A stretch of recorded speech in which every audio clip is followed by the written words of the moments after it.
അനുദിന വിശുദ്ധർ ഏപ്രിൽ 8 കൊറിന്തിലെ വിശുദ്ധ ഡിയോണീസിയൂസ് മെത്രാൻ. 2-ാം നൂറ്റാണ്ടിൽ മാർക്കസ് ഔറേലിയസ് ചക്രവർത്തിയുടെ കാലത്താണ് വിശുദ്ധ ഡിയോണീസിയൂസ് ജീവിച്ചിരുന്നതെന്ന് കരുതപ്പെടുന്നു. അക്കാലത്ത് സഭയിലെ വാക്ചാതുര്യമുള്ള ഇടയന്മാരിൽ ഒരാളായിരുന്നു വിശുദ്ധൻ.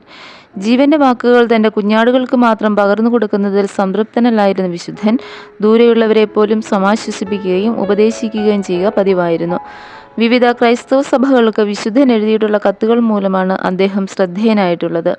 യൂസേബിയൂസിന്റെ വിവരണങ്ങളിൽ നിന്നുമാണ് വിശുദ്ധനെക്കുറിച്ചും അദ്ദേഹം എഴുതിയ കത്തുകളെക്കുറിച്ചുമുള്ള വിവരങ്ങൾ നമുക്ക് ലഭ്യമായിട്ടുള്ളത്.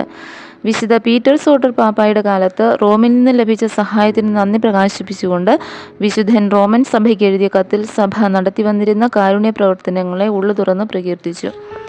ഗ്രീക്കുകാർ വിശുദ്ധനെ ഒരു രക്തസാക്ഷി എന്ന നിലയിൽ ആദരിക്കുന്നു. പാശ്ചാത്യ ദേശങ്ങളിൽ ഏപ്രിൽ 8-നും പൗരസ്ത്യ രാജ്യങ്ങളിൽ നവംബർ 29-നും അദ്ദേഹത്തിന്റെ തിരുനാൾ ആഘോഷിച്ചു വരുന്നു.